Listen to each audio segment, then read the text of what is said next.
있습니다. 히브리서 4장 12절 말씀입니다.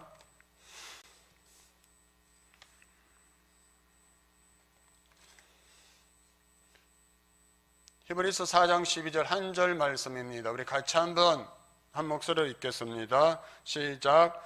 하나님의 말씀은 살아있고 활력이 있어 좌우의 날선 어떤 검보다도 예리하여 혼과 영과 및 관절과 골수를 찔러 쪼개기까지 하며 또 마음의 생각과 뜻을 판단하나니. 아멘. 1월 우리 교회의 주제는 다시 성도의 자리로, 다시 우리가 성도의 자리로 돌아가자. 하나님의 자녀로서의 그 신분을 확신하고 그 자리로 돌아가서 하나님의 자녀로서의 그 특권을 누리면서 살아가자. 이를 주제로 삼고 지금 우리 말씀을 이렇게 전하고 또 그 가운데 주여 회복하게 하소서 기도하며 우리가 나아가고 있습니다. 그래서 하나님의 자녀로 살아갈 수 있도록 하나님께서 주신 특권이 있는데요. 지난 주일에는 기도가 하나님께서 우리에게 주신 특권이다. 이 말씀을 함께 나누었습니다. 오늘은 하나님의 자녀에게 주신 특권, 말씀, 하나님께서 우리가 하나님의 자녀로서 영광스럽게 거룩하게 살아갈 수 있도록 말씀을 우리에게 주셨다. 이 제목 가지고 함께 말씀을 나누겠습니다. 여러분, 성경은 세상에 살고 있는 인간을 가리켜서 어둠과 죽음의 그늘에 앉아있는 존재다, 이렇게 표현하곤 하는데요. 세상에서도 흔히 인생을 어두운 밤길을 걷는 것과 같다, 이렇게 비유할 때가 있죠. 어두운 밤길을 걷는 것과 같은 것이 인생이다, 이렇게 말하곤 하는데요. 우리가 살아가는 이 세상은 어둠에 쌓여 있는 것이 분명하게 보입니다. 그러면 성경은 왜 이 세상이 어둡다, 이렇게 표현한 것일까요? 크게 두 가지 이유가 있는데요. 첫째는 이 세상이 죄로 인해서 하나님의 심판을 받고 있기 때문인 것입니다. 히브리서 9장 27절 보면 사람이 한 번 죽는 것은 정해진 것이고 그 후에는 심판이 있다, 이렇게 말씀하고 있습니다. 여러분, 세상에서 피할 수 없는 게 두 가지가 있다 하잖아요. 그렇죠? 하나는 세금, 하나는 죽음. 그 세금은 피하는 사람이 있더라고요. 교묘하게 이렇게 탈세를 잘 이렇게 하는 사람들이 간혹 있는 것 같아요. 근데 죽음은 아무도 피할 수가 없는 것이잖아요. 그래서 사람들은 죽으면 끝이다, 이렇게 생각하고 또 말하고 하는 사람들이 있어요. 그런데 죽으면 끝이 아니죠. 그렇죠? 그 후에는 하나님의 심판이 있다. 그래서 예수님을 만나지 못한 사람이라면 영원한 멸망과 심판의 무서운 지옥을 향해서 걸어가는 인생을 살아가고 있다는 것입니다. 여러분, 그가 사회적으로 아무리 높은 지위에 있고 돈을 엄청나게 많이 번 사람이라고 해도 하나님께서 보실 때는 비참한 죽음의 길, 어둠의 길을 걸어가고 있다는 것입니다. 세상 사람들이 생각할 때는 돈을 많이 번 사람들을, 그 사람은 잘 사는 사람이다, 이렇게 말하곤 하잖아요. 그런데 돈을 아무리 많이 벌었다고 하더라도 그 사람은 잘 사는 사람이 아니라 예수가 없다면 그 사람은 잘 사는 사람이 아니라는 것이죠. 그 후에 하나님의 심판이 있기 때문인 것입니다. 두 번째 이유는 우리 인생이 완전히 불완전한 것이기 때문에 어둡다고 말하는 거죠. 불완전하다. 우리는 한 치 앞을 내다볼 수 없는 인생이잖아요. 그렇죠? 한 치 앞. 눈앞에 당장 어떤 일이 벌어질지 아무도 모른다는 것입니다. 장담할 수 있는 사람이 아무도 없다는 거죠. 우리 인생은 그래서 안개와 같은 것이다, 이렇게 말하기 하는 거예요. 그냥 있다가 사라져버리는 그러한 인생인데, 어떻게 우리가 무엇을 계획하면 그대로 다 되고 그렇게 우리가 장담할 수가 있겠습니까? 우리 삶에 어떤 일이 일어날지 전혀 예측할 수 없는 그러한 길을 걸어가고 있다는 것입니다. 그래서 성경은 알지 못하고 걸어가기 때문에 어둠의 길을 걸어가고 있는 것과 같다, 이렇게 말씀하는데요. 그렇다면 여러분, 어두운 밤길을 걸어보셨습니까? 그 어두운 길을 걸어갈 때 꼭 필요한 것이 무엇입니까? 등불이 있어야 되잖아요. 그렇죠? 어두운 길을 걸어갈 때는 등불이 있어야 한다. 하나님께서 이 어두운 인생길을 걸어가는 하나님의 자녀들에게 등불을 주셨는데요. 그것이 무엇인가 하면 하나님의 말씀이다. 그래서 시편 119편 105절에서 시는 이렇게 노래합니다. 주의 말씀은 내 발의 등이요 내 길의 빛이니이다. 아멘. 하나님께서 우리가 이 어두운 인생길을 걸어가면서 실패하고 멸망당하지 않도록 하기 위해서 등불을 주셨다. 빛을 주셨다. 하나님의 말씀이다 했습니다. 이 말씀을 따라 살아가면 어두운 인생, 어두운 세상 가운데서도 승리하며 살아갈 수 있다는 거죠. 어둠에 빠져서 방황하고 헤매이며 살지 않게 된다. 그러면 어떻게 이 하나님의 말씀이 어두운 인생길을 살아가고 있는 우리에게 등불이 될 수 있을까? 어떻게 하나님의 말씀이 그런 역할을 할 수가 있을까? 오늘 히브리서 4장 12절 말씀 한번 띄워주실래요? 우리 다시 한번 같이 한번 읽겠습니다. 오늘 본문의 말씀입니다. 시작. 하나님의 말씀은 살아있고 활력이 있어 좌우의 날선 어떤 검보다도 예리하여 혼과 영과 및 관절과 골수를 찔러 쪼개기까지 하며 또 마음의 생각과 뜻을 판단하나니. 아멘. 하나님의 말씀은 이러한 역할을 하기에 어두운 길을 걸어가는 것과 같은 인생들에게 등불이 되고 빛이 된다는 거죠. 히브리서 기자는 하나님의 말씀을 어떻게 표현하며 전가하고 있습니까? 먼저 하나님의 말씀은 살아있고 활력이 있다 이렇게 표현하고 있습니다. 그렇다면 여기서 하나님의 말씀이 살아있다는 것은 또 무슨 뜻이겠습니까? 말씀은 하나님의 입으로부터 나오는 생명을 가지고 있으므로 살아있는 생명의 말씀이라는 것인데요.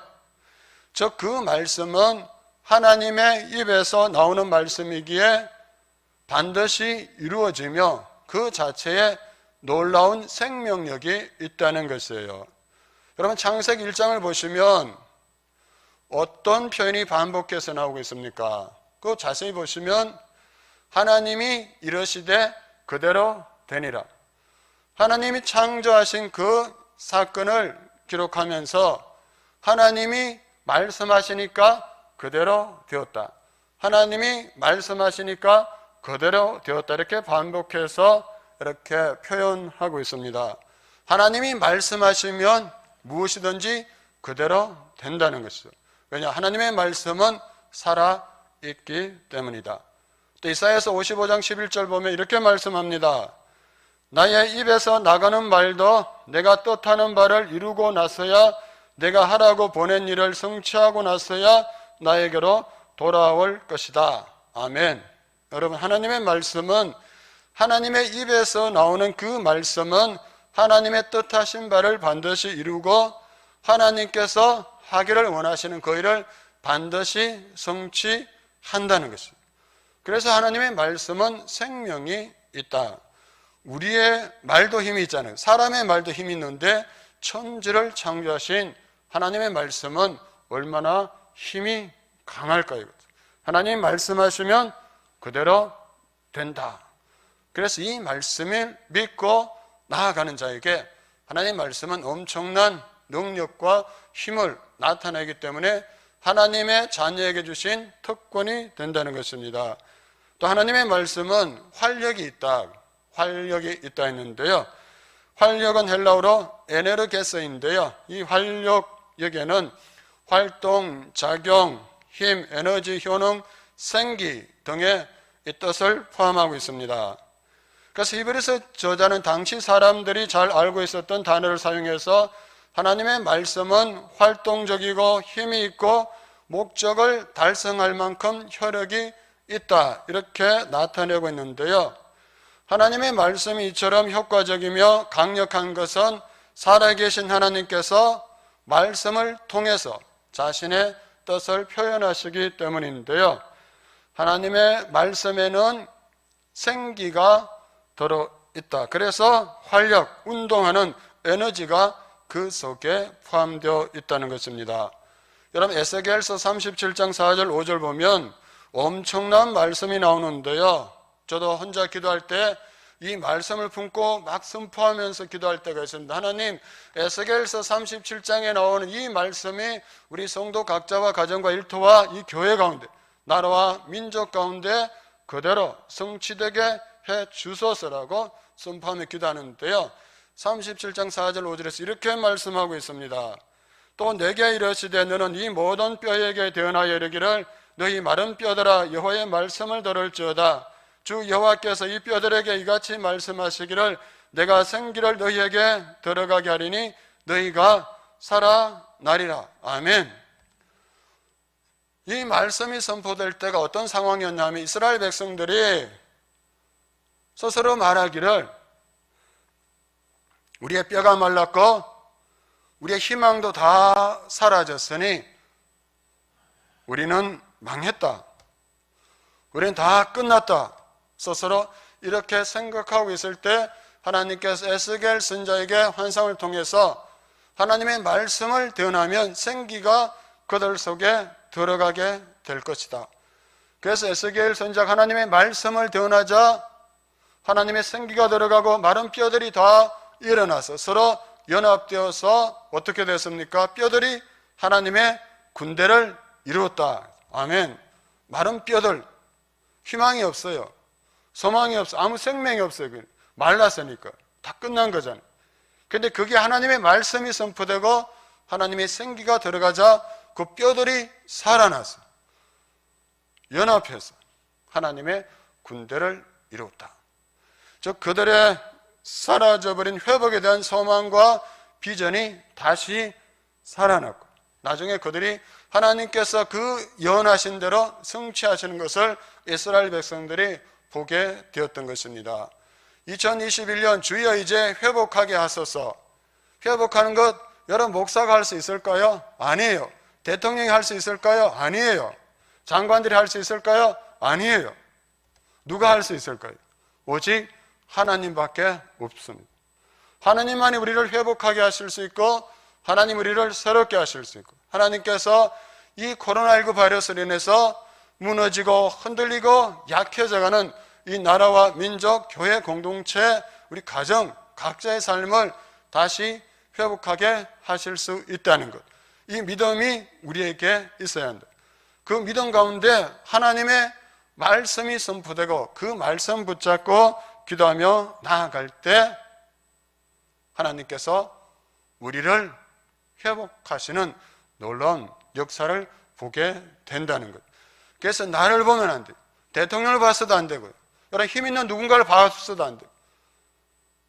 오직 하나님, 하나님과 그분의 말씀에 대한 신뢰를 가지고 그 말씀 붙잡고 기도하고 선포하며 나아갈 때 마른 뼈를 통해서도 새로운 역사를 이뤄가시는 하나님을 우리가 경험케 될 줄 믿습니다. 또 여러분 사람끼리 왜 상처를 주고받습니까? 우리가 상처를 주고받는 것은 대부분 말을 통해서, 교회도 보면요 대부분 말 통해서 상처를 주고받는 거예요. 누가 딱 말을 꺼내면 내가 누구 말 때문에 이런 상처를 받았습니다. 꺼내면 줄줄 나와요. 옆에 있는 사람 나도 그랬어, 나도 그랬어, 나도 그랬어. 가정에서도 주로 말 때문에 상처를 주고받아요. 왜 그러면 말을 통해서 상처를 주고받게 되는 것일까요? 악한 정서가 담긴 말을 서로에게 내뱉기 때문인데요. 그런데 우리가 하나님의 말씀을 먹으면 우리 그 말씀 안에 있는 순결한 정서를 먹게 되는 것입니다. 실제로 여러분 하나님의 말씀을 많이 듣고 읽다 보면 어떤 일이 벌어집니까? 말씀을 듣고 있고 묵상하고 쓰다 보면 놀랍게도 내 마음이 깨끗해지는 것을 경험하게 되죠. 왜 그렇습니까? 말씀 안에 들어있는 깨끗한 감정과 정서를 내가 말씀을 통해서 먹기 때문인데요. 또 그래서 말씀을 먹으면 이전에 걱정하던 마음, 근심하던 마음, 두려워하던 마음이 사라지기 시작하죠. 실제로 지난해 우리가 요한복음 필사하면서 여러분들이 그런 간증을 해줬어요. 요한복음을 쓰다 보니까, 그 말씀을 쓰다 보니까 코로나19 바이러스 가운데 내 마음에 엄습해둔 걱정, 근심, 두려움이 사라지고 평안을 누리게 되었다. 그리고 그 말씀을 붙잡고 기도하다 보니까 하나님께서 이루어 가시는 이 혼란스러운 이 상황에서도 하나님이 이루어 가시는 역사를 보게 되었다. 그러니까 말씀을 맛본 자들만 아는 거예요. 여러분이 어디 음식점 앞에 지나갈 때 맛있는 냄새가 나요, 그렇죠? 그런데 그 냄새를 맡고 내가 막 먹고 싶은 욕구가 생길 때는 언제입니까? 처음 맡는 냄새가 아니라 내가 먹어본 그 음식 냄새가 날 때 먹고 싶은 욕구가 막 생기게 되잖아, 그렇죠? 근데 그 전에 맛을 봤기 때문이죠. 말씀도 그와 같은 것이죠. 내가 말씀의 맛을 봐야 말씀에 대한 갈증이 생기는 거예요. 아무리 설교하고 아무리 외쳐도 말씀에 대한 맛을 보지 못한 사람은 그러한 욕구가 갈증이 생기지 않는 거예요. 그냥 졸음이 오는 거죠. 그냥 자는 거예요. 말씀의 맛을 봐야 말씀에 대한 갈증이 생기고 말씀에 대한 욕구가 생기고 그 말씀이 살아 역사하는 것을 경험하고 간증할 수 있게 된다는 거예요. 그래서 교회에 왔을 때 목사가 말씀 읽으세요. 말씀 암송하세요. 잠은 쓰게 하세요. 자녀들에게 말씀 읽히세요. 말씀 쓰게 하세요. 귀찮게 하려고 그런 걸까요? 아니죠, 그렇죠? 말씀 때문에 귀찮게 하는 것 같을 때 그게 오히려 축복인 줄 믿으시기 바랍니다. 말씀에 능력이 있고 말씀에 생명이 있고 말씀이 우리를 새롭게 하고 말씀이 우리와 우리 자녀들을 새롭게 만들어가는 것을 경험하고 확신하기 때문이죠. 어저께도 어느 집 아동부 2명이 엄마 따라와가지고 저기 우리 발열 체크하는 거기에서 날씨도 추웠어요 좀. 근데도 잠언서기 노트를 거기서 펼쳐놓고 막 쓰는 거예요. 엄마가 이제 춥고 또 아빠가 빨리 와야 된다고 전화가 와서 가자고 하니까 아니 한 절만 더 쓸게. 엄마 내가 8절까지만 쓸게. 그 8절 다 썼잖아 이제 가자니까 아니 9절까지만 쓸게.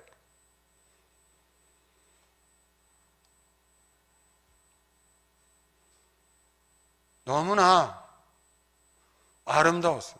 그래서 제가 사진을 찍어놨어요. 두 자매가 저기 탁 매달리다시피 해가지고 막 쓰는 거예요.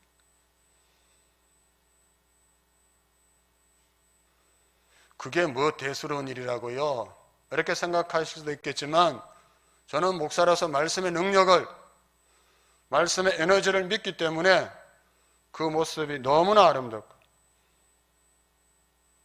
원래도 잠언서기 노트가 55권인가 나갔어요. 아동아이들부터 어른 이르기까지. 기대가 됩니다. 이렇게 잠언을 가지고 우리가 쓰고 묵상할 때 이 잠언의 말씀을 통해서 하나님의 살아있고 생기는 활력 있는 이 말씀을 통해서 하나님께서 올해 우리를 어떻게 회복해 가실까 그 기대가 있는 거예요. 저는 정말 기대한 올 연말에 우리 이렇게 말씀 앞에 서고 갔을 때 하나님께서 우리를 어떻게 만들어 가실까? 여러분들 기대하고 기도하면서 기다렸으면 좋겠어요. 말씀을 통해서 이루어 가실 하나님의 놀라운 역사를. 여러분, 교회가 막 침체되거나 하면 사람들은 프로그램을 찾기 시작해요. 어느 잘 성장하는 교회에 어떤 프로그램이 없을까? 어떤 프로그램이 없을까? 어떤 특별한 은사, 막 사람들이 뒤로 넘어지기도 하고 있잖아, 그렇죠? 우리 가운데 여기도 말씀을 볼 때 뒤로 넘어지는데 가봤다 하시더라고요. 왜 넘어지는지 나는 모르겠어요. 넘어지는 자를 세우는 분이 하나님이신데 왜 뒤로 자빠지게 할까요? 그런 걸 찾게 되는 거예요. 근데 한국 교회는 지금까지 그런 것으로 성장하고 부흥해온 교회가 아니에요. 오직 말씀 위에 예전에 부흥회 하면 저도 어릴 때 3박 4일 동안 교회에서 지냈어요. 물론 그때 교회에서 주는 밥이 맛있었기도 했지만 어린아이들도 그때는 막 부흥회 3박 4일 하면 다 참석하는 거예요. 그리고 예전에 아주 초기에는 말씀 부흥회 저 지방에서부터 저 평양까지 2박 3일을 막 걸어와서도 말씀 집회에 참석했다는 거예요. 아무리 좋은 프로그램이라 할지라도 말씀이 빠져버리면 아닌 거예요. 말씀 위에 써야 한다. 오직 말씀. 그래서 혹시 여러분 지금 어떤 일 때문에, 어떤 사람 때문에, 자녀 때문에, 배우자 때문에, 또 공동체의 일 때문에 마음이 답답하고 무거운 분이 계십니까? 포기하고 싶으신 분이 계십니까? 더 나은 삶으로 나아가고 싶고 더 나은 가정을, 더 나은 공동체를 보고 싶은 분이 계시다면 하나님의 말씀을 붙잡으십시오. 다른 것이 아니라 하나님의 말씀을 붙잡아요. 말씀을 읽고 말씀을 듣고 말씀을 쓰고 말씀을 암송하십시오. 그러면 내 마음이 바뀌어지고 내 정서가 바뀌어지고 내 삶의 분위기가 바뀌고 하나님의 놀라운 평화가 나를 지배하기 시작하는 것을 경험하게 되는 것이죠. 그 가운데서 내가 순전하고 거룩한 하나님의 백성으로 세워지고, 그래서 말씀을 붙들면 아름다운 마음으로 변화되는데요. 그래서 우리가 성경을 읽거나 성경을 쓰거나 설교를 듣기 전에 우리 이렇게 기도했으면 좋겠습니다. 주님, 제가 주님의 말씀을 접할 때 주님의 그 깨끗한 정서를 마음껏 먹게 해 주십시오. 주님의 그 깨끗한 정서를 나와 내 자녀가 마음껏 먹게 해 주십시오. 그러기 위해서 여러분, 이 교회를 위해서 기도할 때도 이 강단에서 생명과 진리의 말씀이 바르게 선포되게 해달라고 기도하셔야 돼요. 여러분, 저도 교회 부흥시키고 싶어요. 성장했으면 좋겠어요. 그래서 저도 가끔 유혹이 올 때 있어요. 어떤 신비한 은사 같은 걸 나타내면 교회가 부흥하고 성장하지 않을까, 그런 유혹이 와요. 아니, 결국은 말씀으로 돌아가는 거예요. 제가 처음에 목회할까 말까 할 때 하나님께서 저에게 주신 말씀이 있어요. 하나님, 제가 정말 저는 너무나 부족하고 연약한데 저는 정말 목사 되기 싫은데요. 하나님, 자꾸 목사 되라고 주변에서도 자꾸 말하고 저에게도 이 자꾸 마음이 생기는데, 제가 정말 목사가 되어서 목회를 할 수 있다면, 하나님 그걸 원하신다면 어떤 증거를 주십시오. 그때 디모데후서 2장 15절 말씀을 읽는데 그 말씀이 탁 오더라고요. 내가 진리의 말씀을 옳게 분별하며, 내가 진리의 말씀을 옳게 분별하며 내 자신을 하나님께 드리기를 힘써라. 저는 그때 결심했습니다. 교회를 말씀 위에 세워가야 됩니다. 내가 먼저 진리의 말씀을 옳게 분별하고 전해야 한다. 그래서 여러분, 지금까지 우리 동탄성기교회가 그런 길로 걸어가고자 애쓰고 있잖아요. 그래서 저를 위해서 계속 기도해 주셔야 돼요. 제 목사가 성령 충만해서 진리의 말씀을 바르고 분별하게 선포할 수 있게 해달라고. 이 강단이 부패하면, 강단이 타락해지면 큰일 나요. 저를 생각해서 계속 말씀을 바르게 분별하고 전하게 해줘. 그리고 그 진리의 생명의 말씀을 우리 성도들이 함께 먹고 마실 수 있게 해줘. 그래, 그 생기를, 그 말씀의 생수를 세상에 흘려보내게 해 주소서라고 여러분 계속 기도해 주시기 바랍니다. 그 다음 말씀은 또 혼과 영과 및 관절과 골수를 찔러 쪼개고 마음의 생각과 뜻을 판단한다 했습니다. 말씀이 어떻게 혼과 영과 및 관절과 골수를 찔러 쪼갤까요? 그럼 사도행전 2장에 보면 오순절 성령 강림 후에 베드로의 그 설교를 듣고 나타내는 사람들의 반응에 대한 그 기사가 나오는데요. 그들이 성령 강림 오순절 성령 강림 사건을 보고 막 방언도 하고 하는 그 사람들의 모습 보면서 저들이 새 술에 취했다 이렇게 조롱했어요. 저들이 술에 취해가지고 저렇게 한다. 그런 그들에게 베드로가 이렇게 설교하는데요. 지금 우리는 새 술이 취한 것이 아니다. 이런 이미 오래전 요엘 선지자를 통해서 말씀하신 예언이 이루어진 것이며 성령께서 우리에게 임하신 것이다. 이것은 예수님이 십자가에 못 박혀 죽었다 부활하심으로 하나님에게서 받아서 주신 것인데 그 예수를 당신들이 죽였지만 하나님은 예수를 주와 그리스도가 되게 하셨다. 그런데 이 말씀을 듣고 사람들이 마음에 찔림을 받았다 했습니다. 왜냐하면 그들이 예수를 십자가에 못 박아 죽으라고, 그리고 그 죄를 우리에게 돌려도 괜찮다고, 예수를 죽여라고, 십자가에 못 박으라고 소리치던 자들이었습니다. 그런 그들이 말씀을 듣고 찔림을 받았다 했습니다. 그래서 사도행전 2장 37절 보면 그들이 이 말을 듣고 마음에 찔려 베드로와 다른 사도들에게 물어 이르되 형제들아 우리가 어찌할꼬 하거늘 했습니다. 우리가 어찌할꼬. 그래서 말씀을 들은 자의 두 가지 반응이 나타나요. 하나는 말씀을 듣다가 마음에 찔림을 받았다. 하나는 우리가 어찌할꼬. 말씀에 찔림을 받아. 그 말씀이 혼과 영과 및 관절과 골수를 찔러 쪼개자 찔림을 받은 거. 그래서 우리가 이제 어떻게 하면 되겠습니까? 물었던 거죠. 그럼 이처럼 말씀을 전할 때 나타나는 현상이 바로 찔림인데요. 왜 찔렸을까요?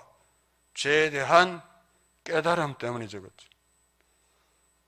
아, 내가 죄인이구나. 이 사실을 강하게 깨달은 것이죠. 그래서 마음이 찔린 거예요. 우리가 신앙생활을 하면서 죄인 줄 알면서도 하나님이 싫어하시는 줄 알면서도 행할 때가 얼마나 많이 있습니까? 그런데 왜 죄인 줄 알면서도 그렇게 계속 행할까요? 아무 일도 일어나지 않았다. 딱 죄를 짓는 순간, 그 순간에 당장 큰일이 일어나다면 죄를 짓지 않을 거예요. 예를 들어서 어떤 사람이 물건을 설적했을 때 처음에는 어떻습니까? 가슴이 막 방망이질 치잖아요. 그죠? 두근두근 합니다. 근데 아무 일도 안 일어나요. 그래서 이거 봐라 하면서 두 번째 할 때는 심장이 조금밖에 떨리지 않죠. 세 번째, 네 번째, 다섯 번째 할 때는 아무렇지 않게 그를 행하는 거예요. 이래도 되나 보다. 다른 사람들 다 그렇게 사는데 뭐 괜찮지 뭐 이러는 거예요.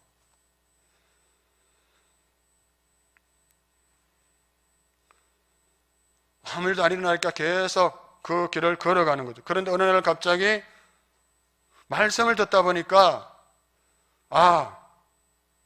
이래서는 안 된다는 강한 찔림이 오는 거죠.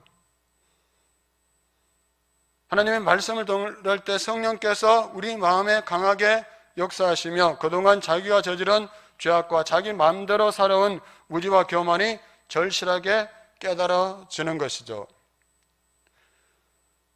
저도 나름대로 도덕적으로 깨끗하게 살려고 했어요.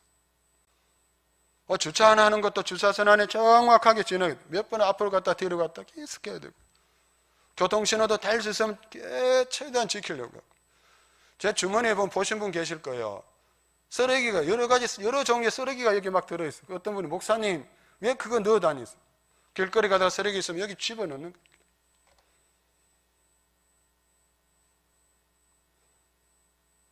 이 정도면 괜찮게 살았잖아요. 그렇죠? 안 그래요? 꿀릴 데 없이 살았어요. 그래서 저는 그걸로 다른 사람을 정죄하고 비난하면서 살았어요. 그런데 신대원에 가서 보니까 정말 괜찮은 사람들이 너무 많이 와 있는 거예요. 그 직업 가지고 그 지식 가지고 세상에서 얼마든지 떵떵거리며 살아갈 수 있을 텐데 그거 다 내려놓고 주의 종으로 하나님의 나라와 복음을 위해서 살겠다고 들어온 사람들이 너무나 많은 거예요. 거기서 제가 깨어졌어요. 정말 나 같은 죄인 살리신 하나님의 은혜를 고백하지 않을 수 없게 됩니다. 그래서 그때부터 신대원 1학년 때 혼자서 밤에 교회 가서 몇 번 말씀드렸지만 내 평생 살아온 길, 그 복음성 부르면 얼마나 울었던지. 내 평생 살아온 길 뒤를 돌아보니 걸음마다 자옥마다 다 죄뿐입니다. 쓰리고 아픈 마음 가눌 길 없어서 골고다 언덕길을 지금 찾아옵니다. 어렵다고 생각했는데 아니었다. 우리도 그런 고백하는 분들 있잖아요. 그렇죠? 저는 사업이 어려움 당하지 않았다면, 내 가정에 문제가 생기지 않았다면, 자녀에게 문제가 생기지 않았다면, 건강에 이상이 생기지 않았다면 나는 절대 하나님께로 돌아올 사람이 아닙니다. 이 사람은 행복한 사람이에요. 그런데 돌아오지 못하는 사람들이 있어요. 왜냐? 말씀에 찔림을 받지 못하기 때문에. 그렇게 돌아와서 하나님 말씀을 듣다 보면 찔림을 당하죠. 아, 내가 이렇게 살아서는 안 되었구나. 내가 얼마나 큰 죄인인가 하는 사실을 깨닫게 되는 것이죠. 그렇게 했을 때 그 베드로의 말씀을 듣고 우리가 어찌할까 물었던 것처럼 우리도 묻게 되는 거죠. 이 죄를 어떻게 해야 할까? 이제 내가 어떻게 살아가야 할까? 이 질문이 나오게 되는 거예요. 그래서 말씀에 대한 바른 반응은 바로 이런 찔림을 당하는 것. 그래서 우리가 말씀 듣다가 찔림을 당할 때 감사하셔야 돼요. 하나님 나를 사랑하신다는 증거예요. 왜냐, 나에게 새로운 일을 행하기를 원하시니까. 그 말씀을 통해서 나를 찌르는 거예요. 그 찔림을 당할 때는 어떻게 해야 될까요? 사도행전 3장 19절 보면 그러므로 너희가 회개하고 돌이켜 너희 죄 없이함을 받으라. 이같이 하면 유쾌하게 되는 날이 주 앞으로부터 이를 것이요. 아멘. 말씀이 찌를 때 그냥 고개 흔들고 이렇게 앉아있으면 안 돼. 말씀이 찔릴 때 이건 내가 아니라 다른 사람이 들어야 돼. 그러면 안 돼요. 정말 안타까운 사람이 있어요. 지금도 잊혀지지 않는 분이 있는데요. 예전에 다른 곳에서 말씀을 전하면 와서 저에게 찾아와서 이렇게 말하는 분이 있었어요. 목사님, 이 말씀 우리 남편이 들었으면 좋겠어요. 우리 남편에게 그 말 꼭 좀 해주세요.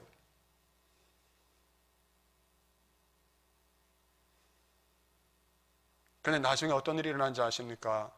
그 남편 때문이 아니라 그분 때문에 그 가정에 큰 위기를 당하고 가정이 깨어지는 일이 생겼어요. 찔림을 줄 때 내가 찔림을 받아서 내가 회개하고 돌아서야 되는데 내가 돌아서지 않고 내가 회개하지 않고 그 사람이 들었으면 좋겠다. 아니에요. 말씀의 나를 찌를 때 내가 먼저 회개하고 돌아서야 된다. 왜 찔림을 줄까요? 하나님께서 우리에게 새 일을 행하기를 원하시기 때문에 먼저 회개하기를 원하신다.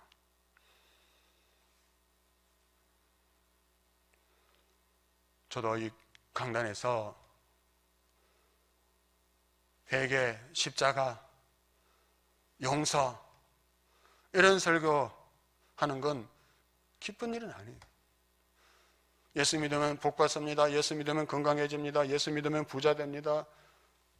그 말만 계속 할 수도 있어요. 그러나 그건 진짜 복이 아님을 하나님께서 가르쳐 주셨기 때문에 말씀을 듣고 찔림을 받아 회개하고 하나님께로 돌이킬 때 그게 진짜 복이고 그 속에서 하늘의 신령한 은혜와 땅에 형통한 복을 누릴 수 있게 됨을 하나님께서 성경을 통해서 분명하게 말씀하고 계시기 때문입니다. 그래서 우리가 올 한 해 동안 목사인 저부터 먼저 말씀의 찔림을 많이 받도록 기도해 주시고요. 제가 성경을 읽을 때 요거는 설교할 때 써먹어야지 이렇게 생각하지 말고 제가 먼저 찔림을 받아서 제가 회개하고 그 말씀을 전하게 해달라고. 그럼 말씀을 듣는 우리 성도 모두가 그 말씀을 듣고 찔림을 받아서 회개하고 하나님께로 돌아와서 주 앞으로부터 새로운 날, 유쾌한 날을 주시는 하나님 놀라운 은혜, 그 회복의 역사를 경험케 해달라고 기도하며 나아갈 수 있기를 원하고요. 그 일을 통해서 실제 하나님 놀라운 그 역사를 경험하고 간증케 되는 저와 여러분, 우리 공동체 될 수 있기를 주님 이름으로 축복합니다. 기도하겠습니다.